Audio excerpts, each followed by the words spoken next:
Good evening students. मैं विकास परमार एक बार फिर आप लोगों का स्वागत करता हूं हमारे चैनल पर।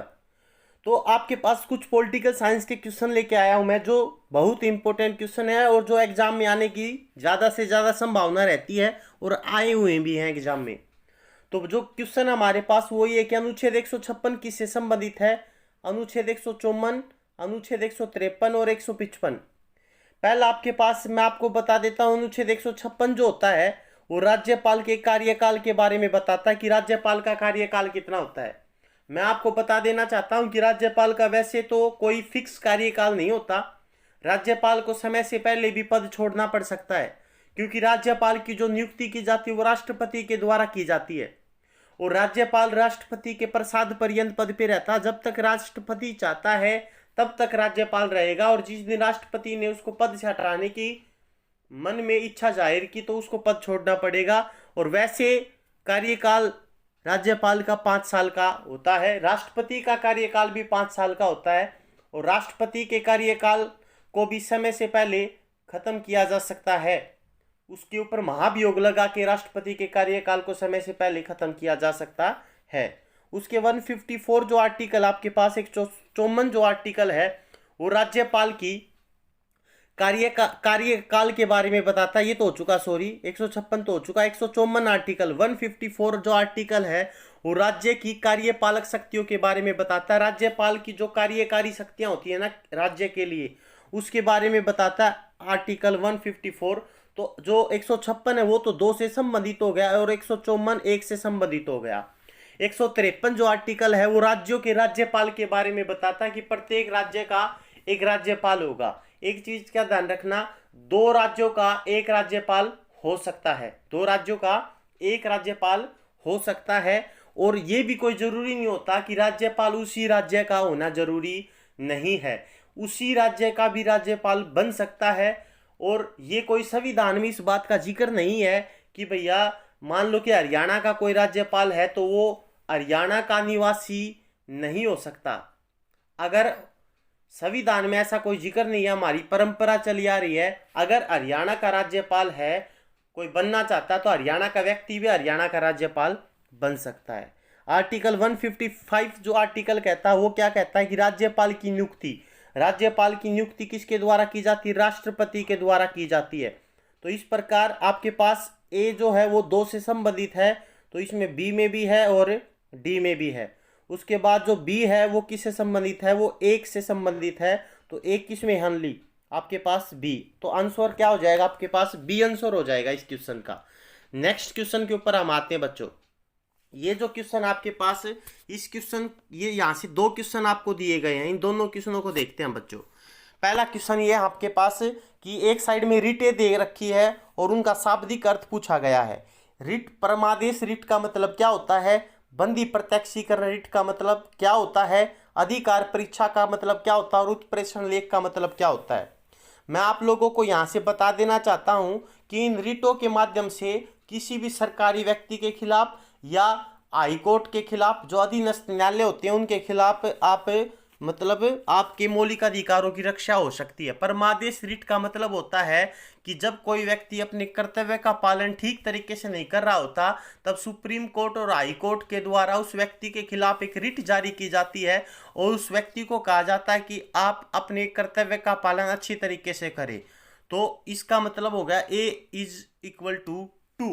हमारा आदेश है कि अपने कर्तव्य का पालन ठीक तरीके से करें। बंदी प्रत्यक्षीकरण रिट का मतलब होता है जब किसी व्यक्ति को गिरफ्तार कर लिया जाता है तो उसके पास 3 स्वतंत्रताएं होती है। अगर उन तीनों स्वतंत्रताओं में से किसी भी एक स्वतंत्रता का अगर उसका उल्लंघन होता है तो उसका मौलिक अधिकार का उल्लंघन माना जाएगा।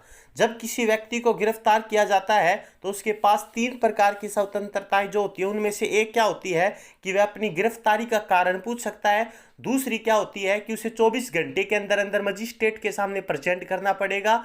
और तीसरी होती है उसे अपने मनपसंद के वकील से सलाह लेने का अधिकार होगा। तो बंदी प्रत्यक्षीकरण का मतलब होता है सशरीर प्रस्तुत करना।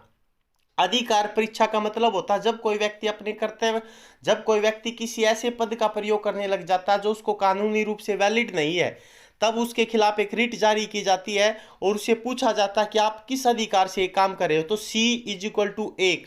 तो बच गया क्या, उत्प्रेषण। इसका मतलब क्या, प्रमाणित करने को कहते हैं। तो A इज इक्वल टू क्या आपके पास, B। तो A यहाँ पे दो में कौन सा, ये भी आपके पास, ये भी है और ये भी है। उसके बाद बंदी प्रत्यक्षीकरण 4 इसमें है और 4 इसमें है, तो इसका मतलब A और C कैंसिल हो गए। उसके बाद अधिकार परीक्षा का मतलब है किस, मतलब 1 से जो मिलता है, तो इसका आंसर हो जाएगा आपके पास D। D is the right answer बच्चों यहाँ पे, ठीक है। नेक्स्ट क्वेश्चन के ऊपर आते हैं हम। उसमें बोला गया है कि कुछ अनुच्छेद के बारे में बताया गया, इन अनुच्छेदों का मिलान कीजिए।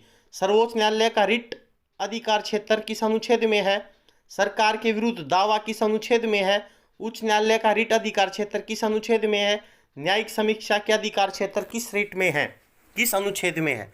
तो यहाँ से मैं आप लोगों को बता देना चाहता हूँ कि जो रिटें जारी की जाती है, सुप्रीम कोर्ट तो आर्टिकल 32 के तहत रिट जारी करती है और जो हाई कोर्ट है वो आर्टिकल 226 के तहत रिट जारी करती है। तो इसका मतलब यहाँ से बच्चों ये हो गया कि आपके पास जो ए आंसर है ना, ए आंसर, ए सर्वोच्च न्यायालय का अधिकार रिट अधिकार क्षेत्र, तो ये हो गया आपके पास 4। उसके बाद सरकार के विरुद्ध दावा, ये होता आपके पास अनुच्छेद 300 के तहत दावा ठोका जाता सरकार के विरुद्ध। और उच्च न्यायालय का रिट अधिकार क्षेत्र होता है आर्टिकल 226 और न्यायिक समीक्षा का अधिकार क्षेत्र होता है अनुच्छेद 13, जो न्यायिक पूर्णावलोकन बोला गया है। और न्यायिक पूर्णावलोकन की शक्ति हमने कहाँ से लिया, अमेरिका से ली गई है। तो इसका आंसर आपके पास देख लेते हैं क्या होता है। ए का मिलान करेंगे तो ए का है 4, ए का 4 इसमें भी है, 4 इसमें भी है, तो मतलब बी और डी कट हो जाएगा। उसके बाद सरकार के विरुद्ध दावा अनुच्छेद 3 मतलब सी, तो बी इज इक्वल टू सी, तो बी इज इक्वल टू सी इसमें भी है, बी इज इक्वल टू सी इसमें भी है।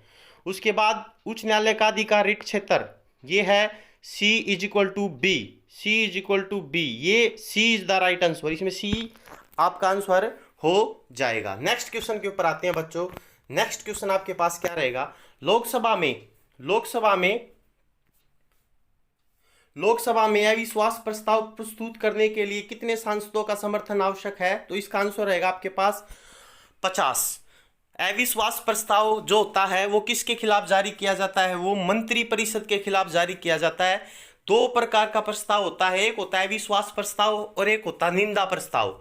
अविश्वास प्रस्ताव जो होता है वो पूरी की पूरी मंत्री परिषद के खिलाफ लाया जाता है और जो निंदा प्रस्ताव होता है वो किसी एक मंत्री के खिलाफ लाया जाता है। अगर अविश्वास प्रस्ताव लोकसभा में पारित हो जाए, अगर अविश्वास प्रस्ताव लोकसभा में पारित हो जाए तो उस प्रकार फिर और अगर पारित हो जाता है वहां से लोकसभा से, तो मंत्री परिषद को त्याग पत्र देना पड़ता है, चुनाव प्रक्रिया दोबारा हो जाती है। इसका मतलब यहाँ से एक क्वेश्चन, 2 क्वेश्चन और आप लोग तैयार कर लो। एक क्वेश्चन तो ये रहेगा कि मंत्री परिषद सामूहिक रूप से किसके प्रति उत्तरदायी होती है, तो आपका आंसर होगा लोकसभा के प्रति। उसी प्रकार मंत्री परिषद जो होती है वो मतलब मंत्री परिषद व्यक्तिगत रूप से किसके प्रति उत्तरदायी होती है, तो आंसर रहेगा राष्ट्रपति।